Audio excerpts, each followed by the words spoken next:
University of Notre Dame proudly presents its marching band, the Band of the Fighting Irish.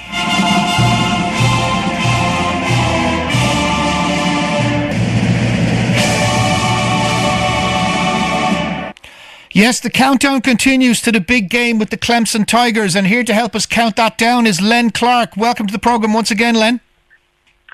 Good afternoon, Declan. It's great to be with you and the listeners in Dublin once again. And as you mentioned, it's less than 2 weeks now before the Fighting Irish take on Clemson in the Cotton Bowl. And yesterday, the football team met with members of the media. Players and coaches had a chance to talk about the upcoming game. And they just got out of finals, and that's how I'd like to start off today, is that these are student athletes. And when you go to the University of Notre Dame, you're not playing football for 4 years. It's a 40-year commitment, as the program states, and it's the university states.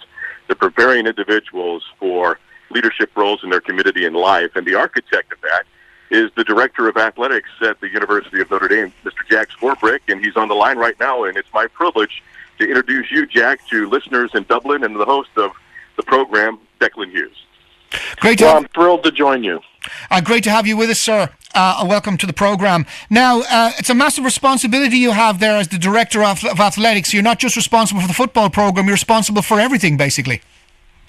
That's right. We have 25 sports, and you want the experiences for the students in those sports to be great, whether they're a football player, a fencer, a golfer, or a basketball player. It doesn't matter. And the University of Notre Dame competes at a fairly elite level in most of those sports. We do, and we're coming off a great year. We won national championships in women's basketball and fencing. We're the national runner-up in hockey, and haven't lost any football games in this calendar year, starting on January 1st when we won a bowl game. So it's been a very good year. Now, This game with Clemson obviously is huge, and the football program is probably what Notre Dame is most famous for, certainly in a collegiate sport context. Just give our listeners an idea of how big a deal Big in the Cotton Bowl is. Well, it's very big. As you well know, the way the football championship is determined in the United States, and it is the most important of the collegiate sports. Only 4 teams are invited to participate in the playoffs.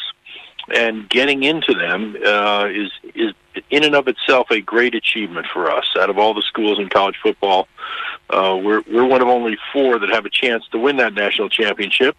And so we couldn't be more excited. We're thrilled to play Clemson, a program we have a lot of respect for, who have been in this before. But we're thrilled to be in it, no matter who we're playing. Now, Just again, put this in context. I mean, this is a great platform for promoting your university in the sports context and indeed attracting elite athletes. So obviously, if Notre Dame is in a bowl game, it's a much better form of representation for the university than, say, just to finish, say, off the mark and miss out. Well, it's good for athletic director job security too. But no, you're absolutely right. We are very unique in our approach to football. We are independent. We're not affiliated directly with a conference, and that model doesn't exist for the most part anymore, except for us. And we do that because we want to use football to promote Notre Dame, not because it creates some competitive advantage. There's only one school in the history of college football that's played in Los Angeles, Chicago, and New York in the same year, America's 3 biggest cities. We did that for the 9th time this year. No one else chooses to do that, but we want to use football to promote Notre Dame. It's why we've been to Ireland twice before and why we're excited to be coming back there. Indeed, I don't know if you were aware of this, but your game in 2020 will be the first of a series of 5 collegiate games down to be decided here in Ireland in a row. It's going 5 years forward. Yes, I was aware of that. I think that's great for college football and great for Ireland. But I'll predict now that we'll have the biggest impact of those 5 because our fans so love our relationship with Ireland. And Declan, I'll have to add that Notre Dame is probably only the college football program that has an international presence as far as a weekly radio program. Yes, well, we were delighted to be part of that. Jack, we've been covering you from week 1 of this particular season. Well, thank you for doing that, and it's been a fun season to be covering us. I've been so proud of this team. And Declan, let me go back to that academic element is Notre Dame has a huge presence in Dublin as well as around the world. And a couple of years ago, Mr. Swarbrick decided to take a look to try to afford that opportunity to student athletes who are really giving a lot of time and their effort to their sport. And Jack, can you kind of talk about what you did to allow the students to also have an academic component that would allow them internships or possibly even an international study abroad experience? Yeah, thank you. It's a great question. We one of the things we're very careful to do in our approach to athletics is ask ourselves, are there things that because our students are participating in athletics don't allow them to have the full experience of other students? One of those things was studying abroad. Of American colleges and universities, Notre Dame is among the very top of students who study abroad. My son studied abroad in Ireland for a semester when he was a student there. Our varsity athletes can't do that because they're training year-round or they're playing year-round. And so what we did was found a way to create a 4-week program at the end of our spring semester and before summer school starts, where our student athletes can study abroad like other students can. A shorter period of time, but a similar experience. We've been to over 10 countries now. We've had a large number of student athletes take advantage of it.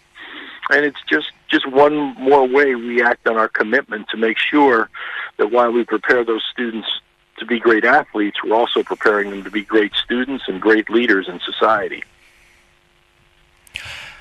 That's a fantastic program, but as you say, usually because of the commitments that they have both to their academic careers and indeed their sports and their physical training programs, normally that option wouldn't be open to them, but that program provides a window for them to do it.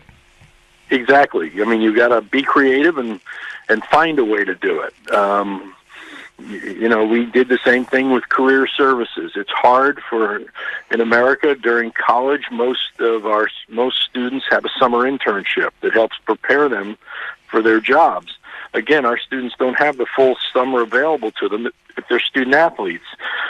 So we created small internships and internship programs where you can bring the project back to campus for the summer. Now, and to help them. Sorry for cutting across you there, Jack. I didn't realise you weren't finished. Now, let's just take just a brief look. I mean, the college itself had a fantastic athletic season in 2013-14, where you claimed advanced to postseason in 22 of 26 sports overall. We know the football team is going really well at the moment. How are the other sports doing so far this academic year in Notre Dame? Well, they're doing very well. Our men's and women's cross-country teams, part of our track and field program, had great seasons, and both finished in the top 15 in the country, and that program is really on the ascent. Our men's soccer program made it to the Final 8. It lost a 1-0 game to a team that went on to the Final 4. Women's basketball is the defending national champion. They've only lost 1 game this year, and I was just at a men's basketball game yesterday where they won a big game, and I think they're going to have a very good season as well. And volleyball had an excellent season turning around that program. So across the board, we couldn't be more happy with where we are. And Declan, I might add, is that over the past couple of years, there has been an international presence, especially from Ireland, on athletic teams that are fielded by the University of Notre Dame. And Jack, I'm talking a couple of years ago, there was a soccer player from Ireland, and I want to say that the cross-country programs have actually ran over in Ireland as well. Well, our once every 4 years, the NCAA allows our teams to go abroad, and both golf teams have been regular visitors to Ireland. Once our basketball team did. So, yes, we take full advantage of that. And we have had a great representation. We've had an Irish swimmer during my time there, and a golfer. And so you're right. It's a fun part of our tradition. There's an annual collegiate basketball tournament takes place in Belfast, usually the final weekend of November. Has Notre Dame been invited to participate in this at all? No, because of those NCAA rules I mentioned, it's hard to it's hard to accommodate international competitions and still take advantage of the once in every 4 year trip. But I'd like to see that opened up, because I think we should be playing in more events like that. I think the intention is to have a kind of, I don't know how you describe it. We just call them blitzes, whereby you play 3 or 4 fixtures over a short period of time and have them as regular fixtures and play them in the Odyssey Arena in Belfast. I think that's part of the plan going forward for the organisers. Now, whether the NCAA will buy into it or not is another matter. Yeah, and I hope the NCAA will. The November calendar is full of those sort of tournaments domestically. There's a famous one in Hawaii, one in Alaska. But I'd love to see more international ones. Declan, it's as we've talked about, it's a growing opportunity for Notre Dame to get more and more involved in international, especially over in Dublin because of the presence there. But right now, the big focus is on the football game coming up in less than 2 weeks, and right now the players are practicing. And Jack, I just want to ask you the question. It's less than 2 weeks. You know, what are you doing the next 2 weeks? Are you chomping at the bit to get down to Dallas and Arlington and get this played? Part of it is enjoying the preparation of it, right? Because it is such an honor to be in it. I'm with the team most of the time, and I will fly down with them to Dallas on the 23rd, and I'll attend all the practices in Dallas, just as I've caught most of the practices during this period of time preparing.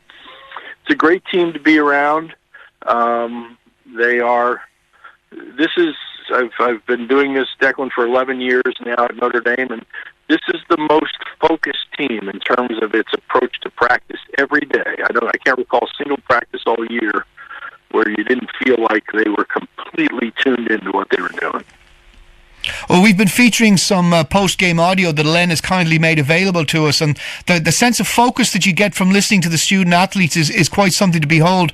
Now, as Len may have explained to you, I have a connection with university athletes here. I go and watch my alumni. I use my alumni status to support the students of University College Dublin, and indeed, as a lot of them play in national competitions, it gives me an opportunity to provide them with a bit of coverage that they mightn't otherwise get, because they're participating in the big leagues with the big boys and girls, as the case may be, depending on which team sports they're involved in. Well, that's great of you to do. I've been fortunate enough to spend a fair amount of time in Ireland over the years, and have great appreciation for the extent to which people support each other there. The sense of community in that country is palpable. The 2012 experience with Dublin and the Navy game back in 2012 was a great venue. But Jack, what did you learn from that can be parlayed into making even the event in 2020 bigger and better? Well, I was not prepared for how much the game impacted the country. I took the week before the game to travel around the country, spent a lot of time in the southwest part of Ireland, and everywhere I went there was an awareness of the game, an enthusiasm for it. And then, of course, when we made it to Dublin, it had just taken over the city. So the scope of it, in terms of its impact, I was not prepared for, but loved every minute of it. And Declan, we've talked about, I don't think Aviva Stadium was prepared for the game. They ran out of rashers and Guinness by the end of the first half. Well, I'm pretty sure that won't happen in 2020. They'll have got that end of the logistics correct. No, just again to explain to you, Jack, that as I've said to Len, I think of the first week we had this feature on the program. There's an interest in your sport in terms of the actual sport of American football, as opposed to the collegiate version of it, going back more than 30 years.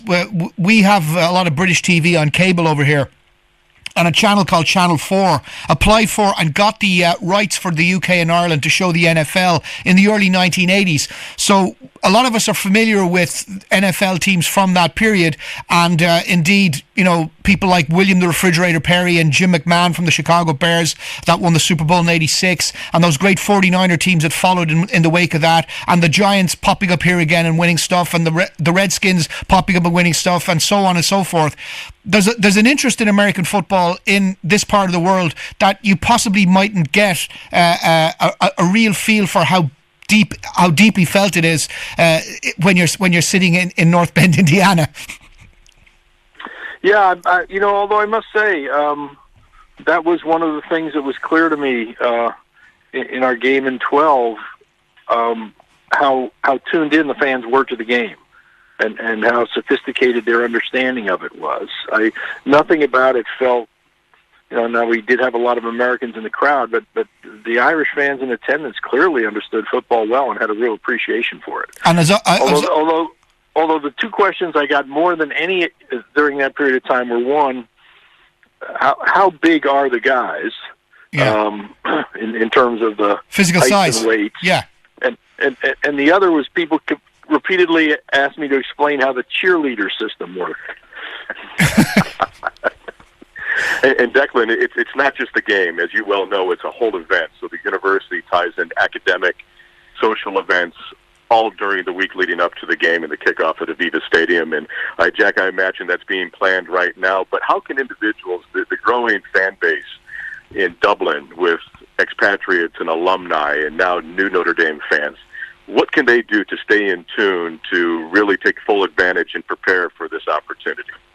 Well, I encourage them to come to use the Notre Dame Athletic website or to sign on to any of our social media, because it'll give you great content generally. For example, right now we're running a video series about our preparation for the playoffs that's really well done and fascinating.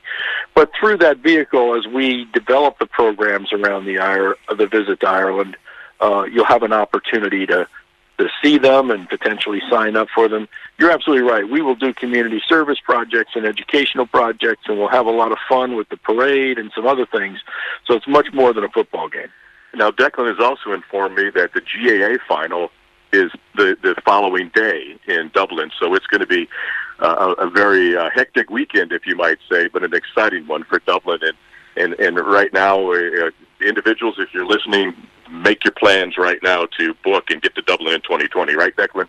Absolutely. That again is there's a big demand there's going to be a big demand on hotel rooms anyway around that time of year, because it's kind of pretty much peak tourist season. But these two events happening the same weekend is going to mean a huge demand for hotel rooms and accommodation of any kind, and Airbnb and everything you can possibly imagine. Yeah, well, and we saw that in the demand for the travel packages and tickets the day we announced it. We were swamped. So it's a very exciting development. It's going to be fantastic to have and it's going to be fantastic to have Notre Dame back in town. I mean, I know it's technically a Navy home game, but as you proudly call yourselves the Fighting Irish, the fact that you're playing in Dublin, it's effectively going to be a home game for you guys. Yeah, that tends to happen when we travel. We love our partnership with Navy, one of the great institutions in our country. But we played them in San Diego this year, and we definitely dominated the crowd, and I expect that to be the case in Ireland. Just one question for you, Jack. I got the impression from doing some research, maybe I'm wrong on this, but you've almost been playing Navy from year one, is that right? Well, not year one, but it is our longest rivalry and the longest intersectional rivalry in the history of this country. So yes, it is a long and storied tradition built on the great admiration the institutions have for each other. Frankly, it's very unrelated to football. It's all about the respect two great academic institutions have for each other. And there was also some piece I read somewhere that there was a guy who did undergraduate at Notre Dame and then decided he wanted to join the Navy and ended up playing for both teams in his academic career. I can't remember his name, but that was something I came across when I was looking up the research on the Navy-Notre Dame rivalry, and I'm sure there might have been others too. Yeah, so it actually works the other way. He started at Navy. Oh, he started Navy and ended up in Notre Dame. Okay, yeah. And now he's with us, and he's one of our very best players, our safety, Alohi Gilman. A great young man. It was interesting to watch him play Navy because he was highly motivated, and he was incredibly effective in that game. Well, it's been a tremendous season so far. Needless to say, we're all right behind you here on our listenership, because we've been covering your team's exploits from week one. I think the first show we did, Len, was a retrospective on week one, and then we've been regular ever since. So that was getting in pretty early. Well, it's been very exciting to give Notre Dame that international presence, and hearing from expatriates and students studying abroad at O'Connell House in Dublin. And Jack, it's been a great experience, and I hope we can continue the rapport to continue to provide this kind of coverage on the University of Notre Dame and the presence internationally. And so I imagine you probably got something in the back of your mind. If it works in Dublin, it could work anywhere else in the world. Well, yeah. As I said, that's what we want football to do, to be a catalyst to promote Notre Dame nationally and internationally. I can't tell you how honored I am to be on the show and thrilled with what you're doing. But I've got to learn a little bit more about it, because I do think it's a blueprint for doing this elsewhere. And just to let you know, Jack, in our top American football league here in this country, we actually have 2, if not 3 universities playing at the highest level against the equivalent of your Pittsburgh Steelers, although all the teams are amateur over here. Wow. Well, so if you could imagine, say, for example, Notre Dame playing in the NFL, it's kind of the equivalent. Wow. Well, thrilled to know the game is growing. And then finally, just a personal connection, an incoming recruit next year. His father actually grew up in Dublin and played rugby, and we had him on the show a couple of weeks ago. J.D. Bertram's father. Right. So Jim Bertram kind of talked to Declan, and they know some of the same people, and I know he's going to be an ambassador for that 2020 program. And like I said, it's such a small world when you start to talk to people, and it seems like Notre Dame has that footprint that is international and global. Well, we certainly intend to, and it's opportunities like this program that helps us make sure we get that done. Jack Swarbrick, Vice President and Director of Athletics from Notre Dame, thank you so much for joining us on the program this week. My pleasure, and Merry Christmas. Merry Christmas and Happy New Year to you too. Len, just before we go, next week I'm going to get you to do your big preview of the big game, because it's the last show we have before you play Clemson, and then hopefully, if everything goes swimmingly, we can do a review of the Clemson game and a preview of wherever that leads.